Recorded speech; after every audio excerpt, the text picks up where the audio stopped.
You did nothing wrong, sweet and salty. You did everything right. Here we go, boys and girls. Mono red is on the play.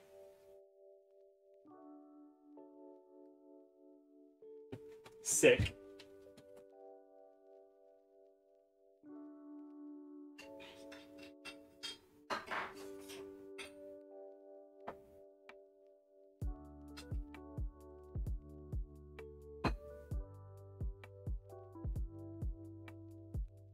No milk. Sucks. Strong coffee. Strong coffee, no milk.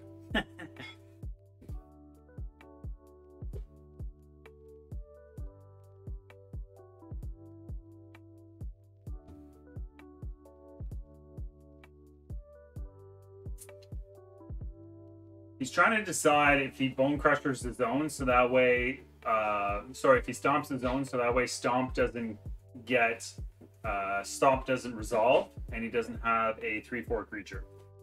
But that way he still deals 1 damage to his opponent, which is actually really smart. Playing out a bone crusher here is also really smart because no matter what, it puts pressure on your opponent.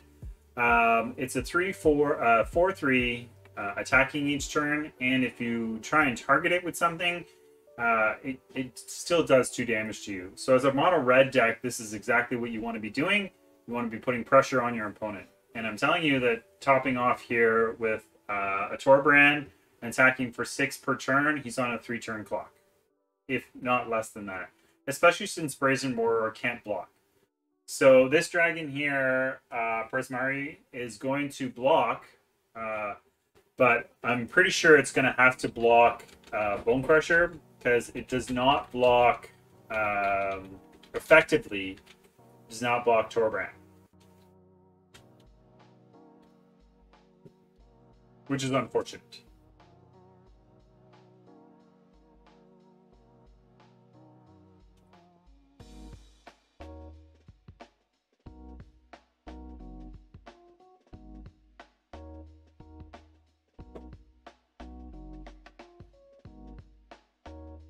And Mono Red is just doing exactly what it wants to. It's putting a ton of pressure on the battlefield. It may not have an Embercleave in hand, but Torbrand is just going to win the game for him. Absolutely. That was very quick. Great job for Mono Red. Great job. So in round 1 of the semifinals, Mono Red takes it. Mono Red wants to stick to its guns. It wants to stay low, aggressive, and as fast as possible. Whereas the Izzet side definitely wants to try and control the board a little more with removal spells, counter magic.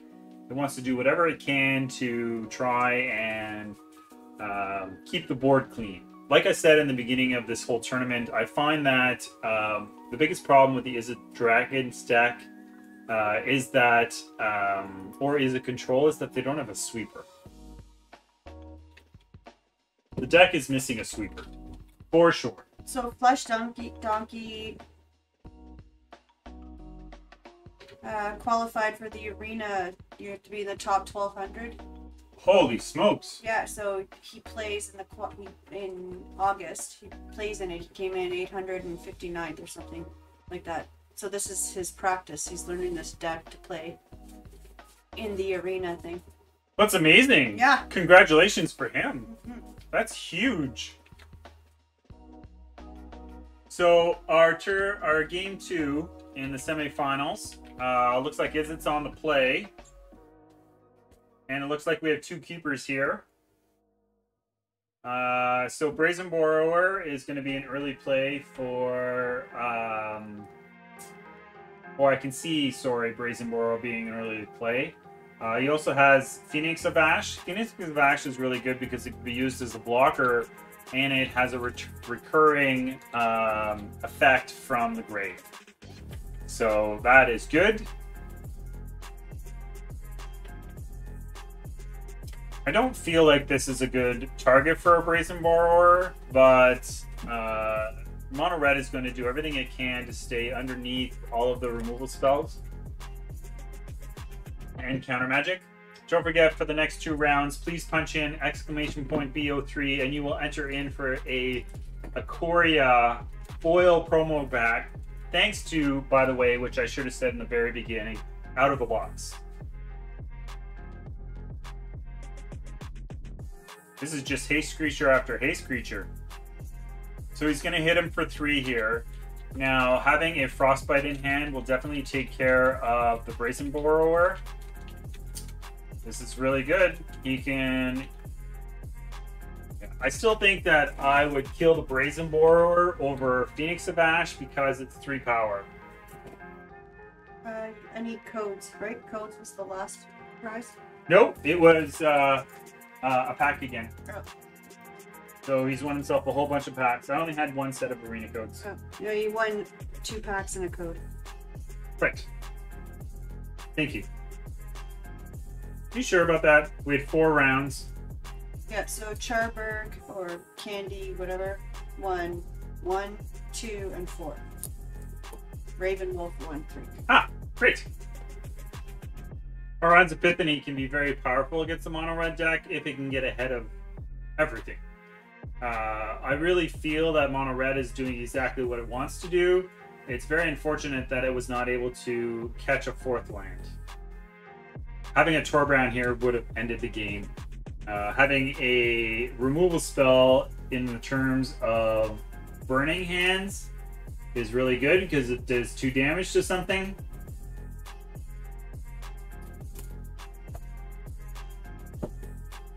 Wow, he's down to 5, man. Mono red. Holy Batman.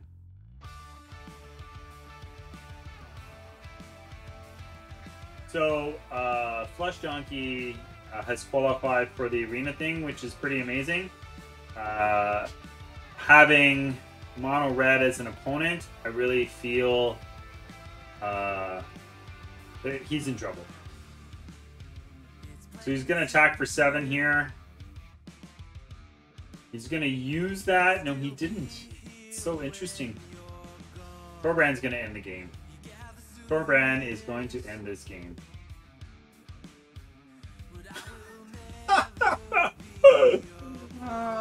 Oh, what a way to go out. Oh, that is so rough. So rough. All right, so I'm definitely going to move right into the other 2.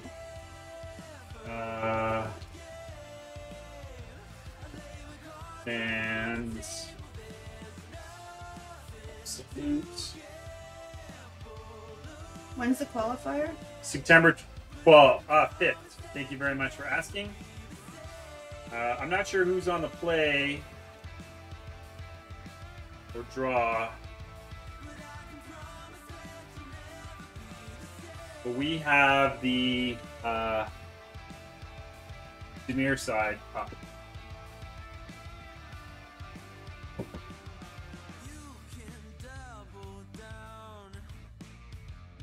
So mono red, wow, mono red goes to the finals.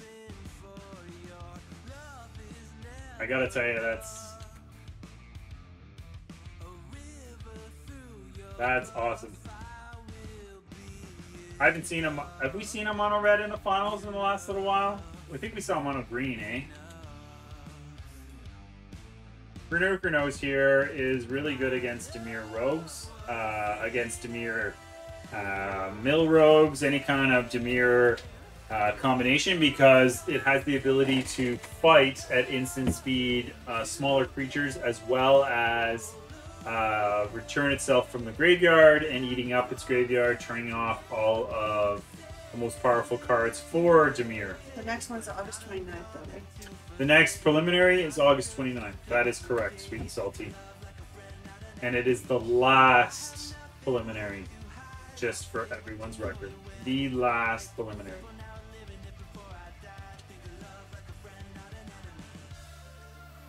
And thank you so much for all your help, Sweet and Salty, responding to all of the players, the questions, giving people information, responding to the chat.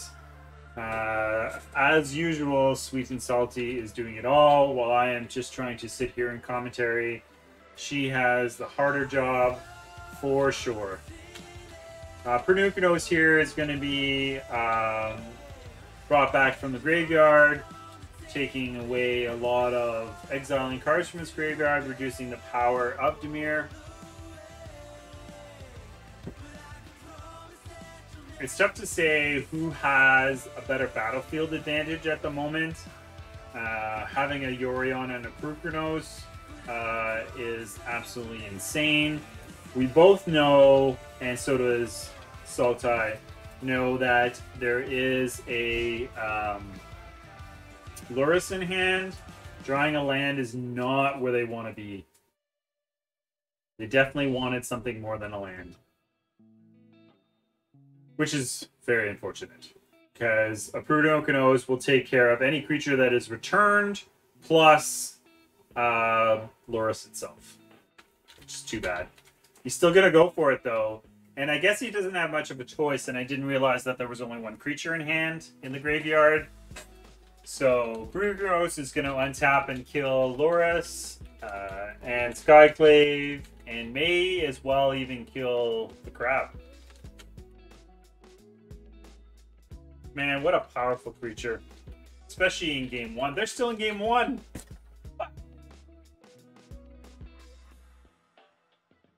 Wow. 6 life and 1 counterspell. There goes game 1. Game 1 goes to Sultai.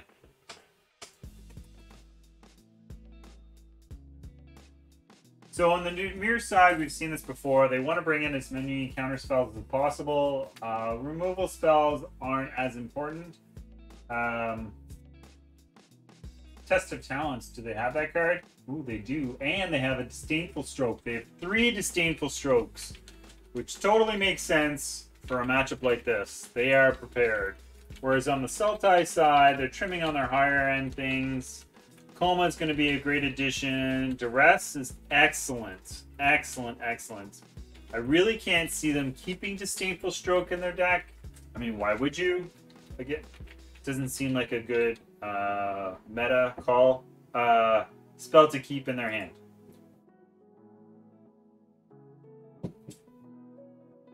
One of the things you are welcome to do, Sweet and Salty, if you're comfortable enough, is you're welcome to go down the list of all the players who qualified that haven't previously qualified and change their role from BO3 Cup member to BO3 Cup qualifier. No, that's okay. I can do it later. Messaging everybody else. Oh no, that's fine. So we're going down 9, right? Yeah, because... Telescrubby is pre-qualified. Just why? Well, I would have to go on the website to find out which one he qualified in, but he has already qualified. Don't you mean Love Chance? And Love Chance. We're going down 10? Could be, yeah.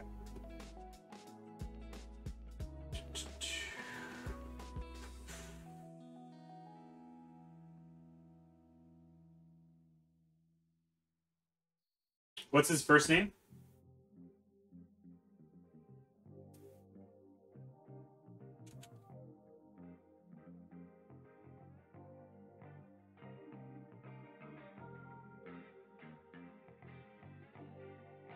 All right, so here we go.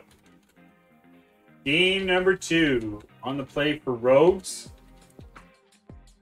Wow, that's exactly what both sides wants. Why wouldn't you keep that? He doesn't have a black spell, but whatever. A black land. Oh, he mulliganed. Do you keep Prunukinos or get rid of Coma? Looks like they're getting rid of Coma.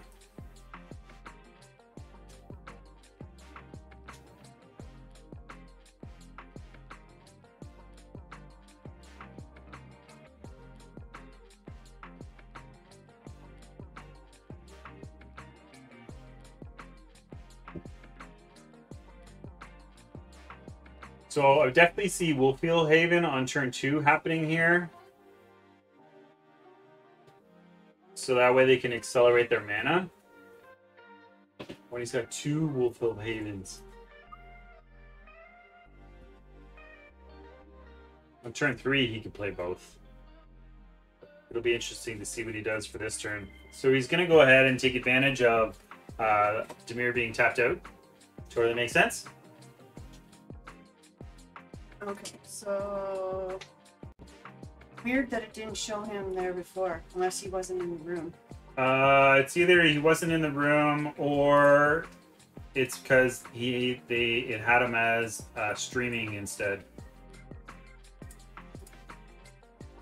Because it pops you out of your role and puts you into the streaming role.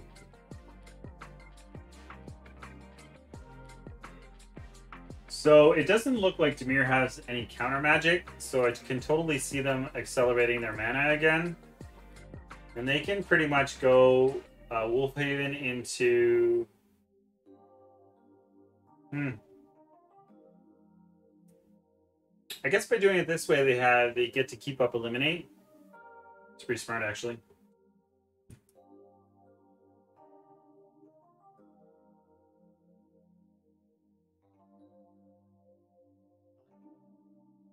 Let's see. Okay, anyway. Who's this? Absolute. Need it to... Attacking for 2, milling 2 cards.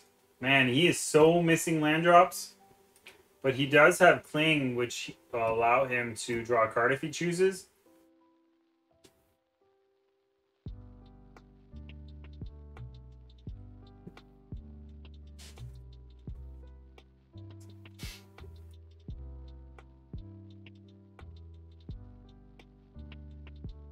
I like this game plan. His life total isn't being threatened too much, so he's simply trying to get ahead of game. And in fearing so, he's going to counter it. So he still has access to 3 mana. So he's going to eliminate one of those creatures. Is it worth it? Is it worth it? I don't know if it's worth it. Especially knowing that you have a Shadow's Verdict in hand.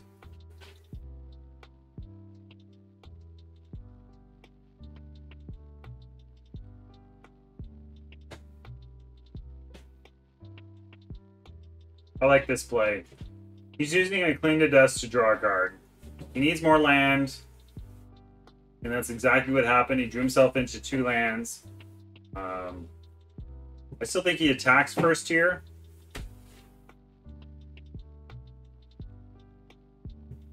This way, his opponent doesn't know if he has any counter magic or not.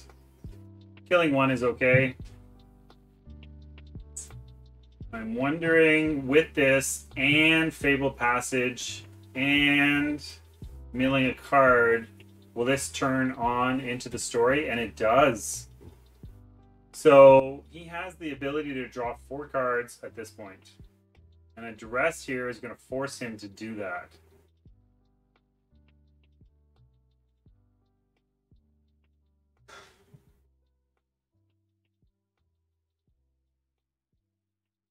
He's going to duress and then Shadow's Verdict.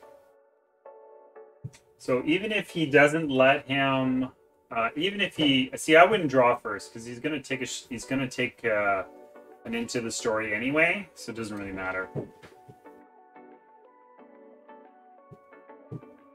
Now you're just giving him.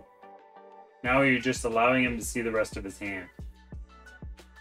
Right? Whereas if he allowed the duress to resolve and then went into the story, all of those cards he just drew would be unknown. These are the kind of plays and mistakes that happen that you don't want. See? Now, instead of playing Shadow's Verdict, he's playing Purkanos. Although, I'm pretty sure he would have played Purkanos anyway. But it's all good.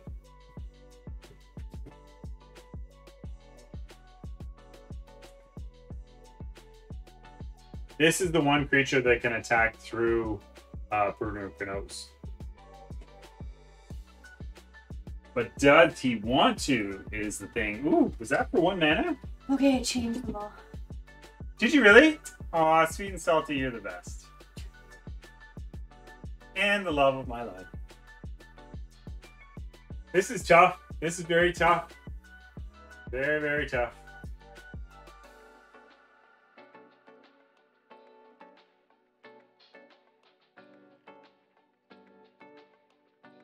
Oh, that's a good card, and so is Shadow's Verdict. So, I don't know which one you play.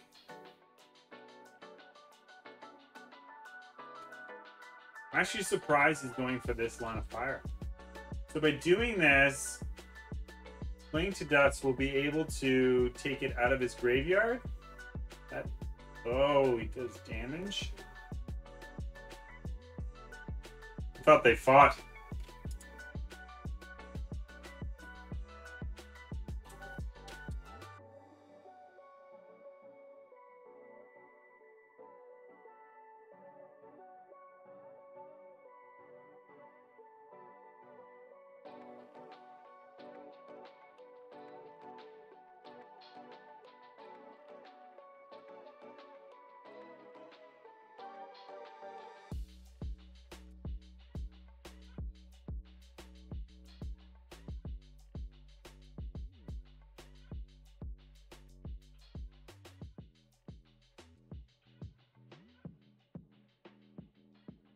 Okay, so getting the oracle text for Perukanos.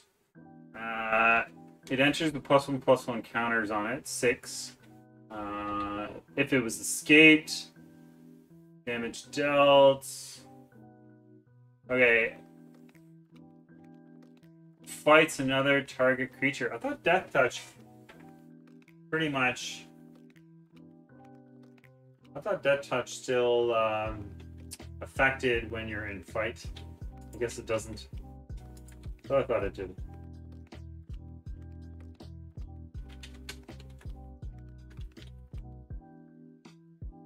Wow. So Perukanos is really doing a lot of damage here. Putting a Yorion in his hand is going to allow him to bounce Perukanos into the story is exactly what Dimir needs to get back into this game and to draw into something to get rid of Perukanos. So we had to go down 10, right? Yeah, with 2 now. Yeah. Sacrifice a creature or planeswalker with the highest converted mana. So in response, he fights. And then in response to that, he draws a card.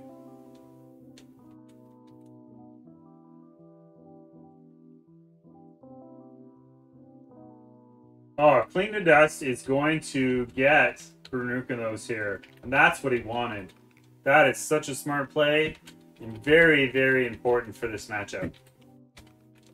That is a reoccurring threat that he needed to get rid of, and he did just that.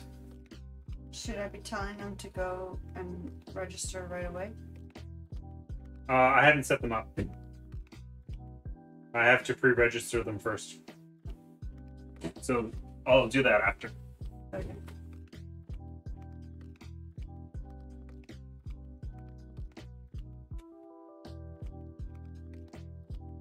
What to do, what to do.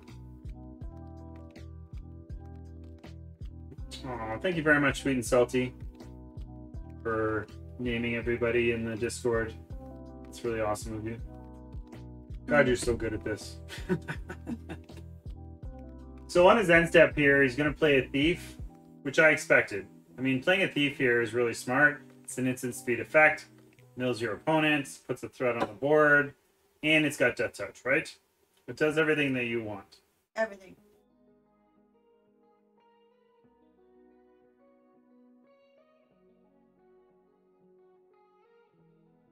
So he can draw a card of 1 mind. He can draw 2 cards. He also has the Mystical Dispute and an Auron's Epiphany. No, Awakening. Well, Awakening allows him to bring back creatures from his graveyard. But what he doesn't realize or know is that there's a Shadow Verdict in his opponent's hand, which is going to be detrimental to his entire board and graveyard.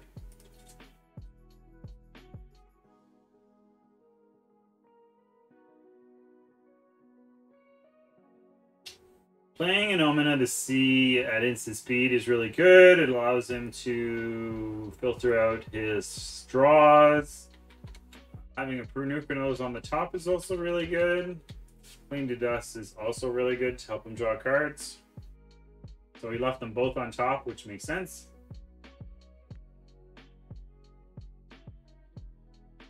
What's he gonna cling to dust here? Does he draw the card or gain the life?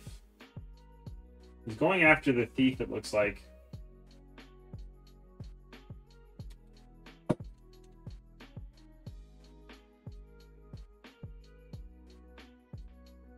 I like that play.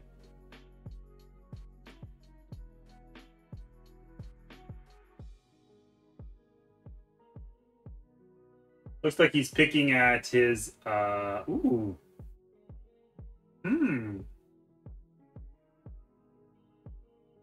Does he go after his opponent's cling to dust? Because if he does, in response, he can cast it. Now that would be pretty awesome. One would discount the other. Or, yeah.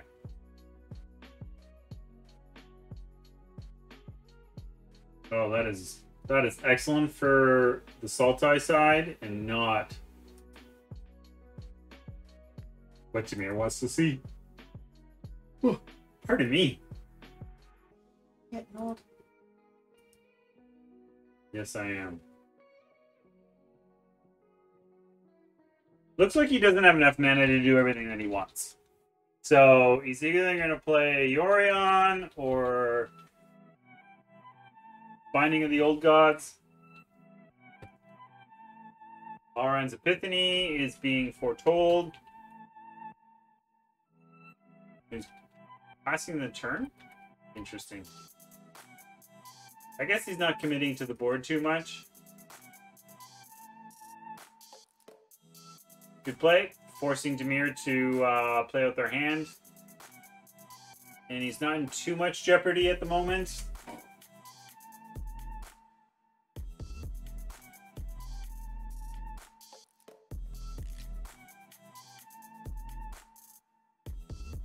Cling to Dust is going to go after what I would have to assume is a spell.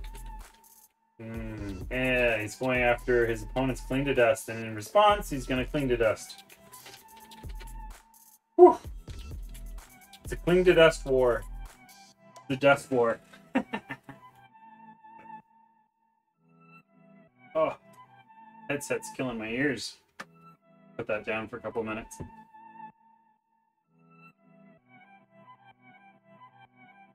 I'm actually really amazed. We have had very little commercial breaks. It's been action after action. And it's all thanks to Sweet and Salty and all of the players who just followed in line and did everything she asked. Yeah, the players have been great. Yeah. I mean, not that they're not ever, but yeah, things just were so much smoother this time. Yeah, that's awesome. Cheers. Awesome, awesome, awesome.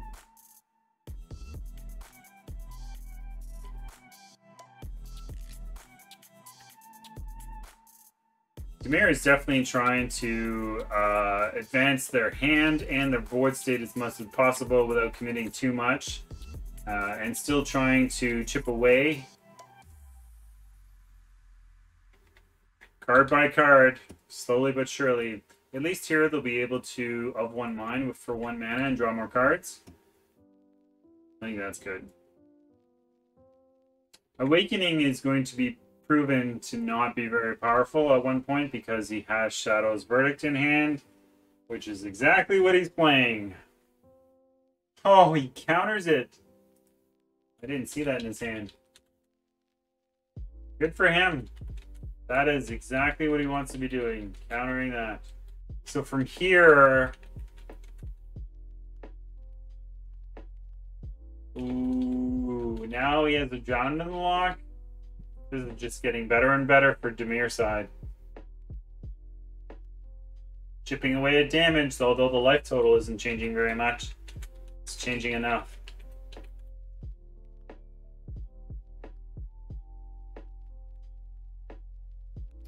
It's exactly what Sultai needs. More lands so they can play bigger spells. Play into bigger things. Oh, tough call, tough call. Does he dispute this? He does. He leaves Drowner Lock and Mystical Dispute in hand, and he's going to concede right then and there, just like that. Semifinals, going into round 3. Oh, this is definitely not like the first match where Mono Red took it down within minutes. Well, I don't want to say minutes, but pretty darn fast. All right, so I don't think there's going to be much changed. I think being on the play for the Sultai proves to be advantageous. Power word kill. Destroy target non-angel, non-demon, non-devil, non-dragon creature.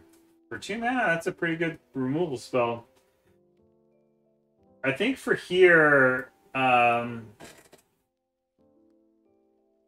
can't see them changing too much either. They want to keep as much counter magic and removal spells as possible.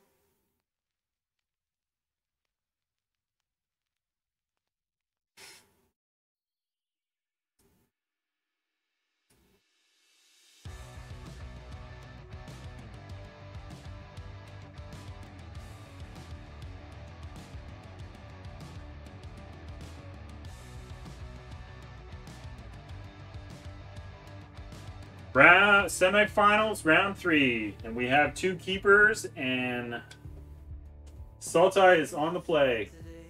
Game 3. Game 3. Thank you very much, Sweet and Salty. I got all excited. Confused. What? I got all excited. Why are we so far ahead already? I know. I really like Elspeth's Nightmare here. It kills a lot of the smaller creatures and also allows them to duress their opponent if it gets to that. If it resolves.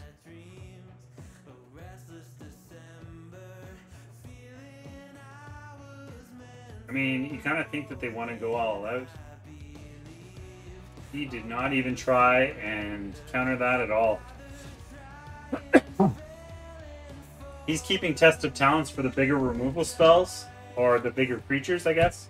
Bigger spells is what the word I was looking for.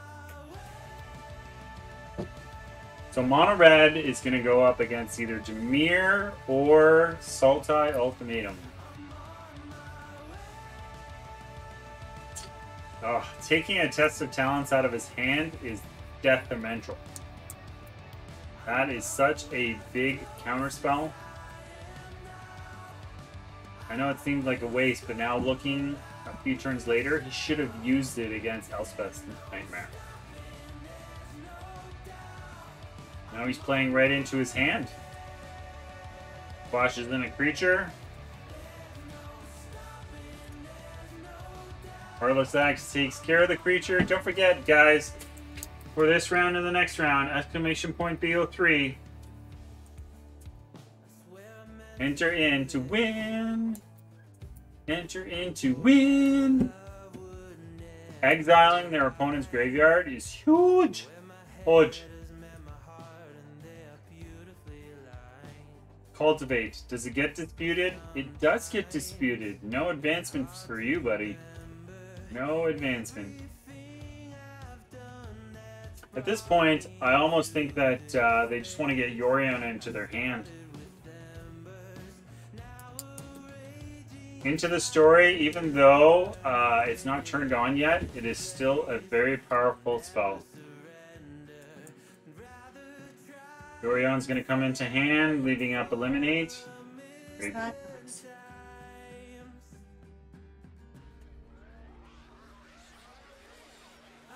I didn't have my headset on, so I don't know.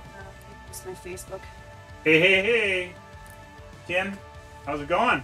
Welcome to the chat.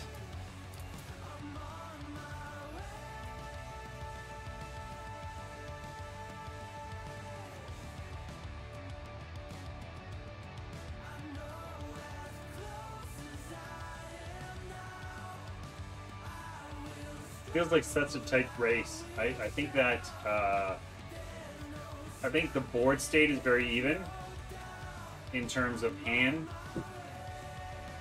Like having an Eliminate and a Shadow's Verdict puts a lot of power on their hand, but they only have a Yorion. Whereas as long as it can figure out or counter the Shadow's Verdict, Loris becomes a lot more attractive. And then the Pendulum will swing in towards the Dimir side of things. Now, don't fool yourself, guys. The Dimir side of things, This player is very skilled. He's won several of our tournaments.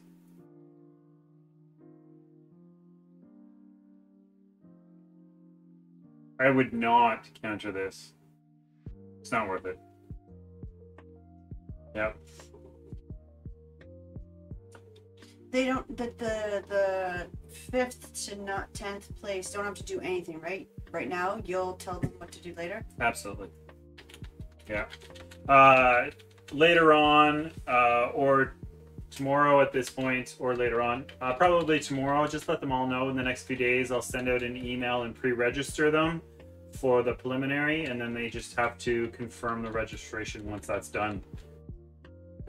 Because we're still in the event, I don't want to take away from the... Yeah. You need their email then? Sorry? You need their email address? It would be preferred, because it's nice. I get to email them the congratulations thing. And it's just easier to communicate sometimes. Yeah. I'm telling you, this is a neck and neck,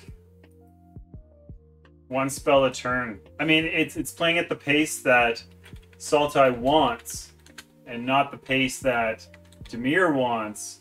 But I'm telling you, see, he's going to counter this, and that's going to lead him to, wow, really? He let that happen? I was going to say it's going to open him up to a Shadows verdict. There is less than 9 minutes for the Demir Rogues deck to win. That's his clock. I just saw the exclamation point pop up on his screen, giving him a warning.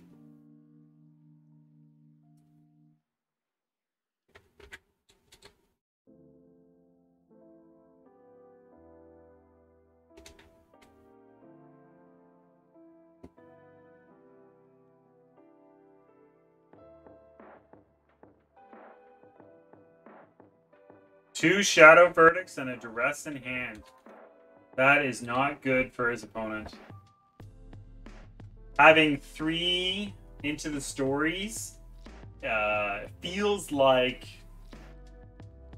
that is what's going to be the difference and win this game.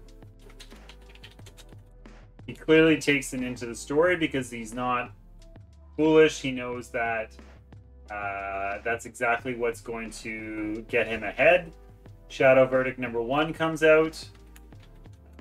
I mean, I would assume he would want to counter this, knowing that he has potential to draw 8 cards and has 2 counter spells in hand. It's kind of like the perfect scenario, right? Smart. Counters it. Man, it nails him. Oh, that's so good. Oh. It's nice to see. I'm still very excited that Mono Red's in the finals. I don't know about you guys, but I can't wait to see Mono Red.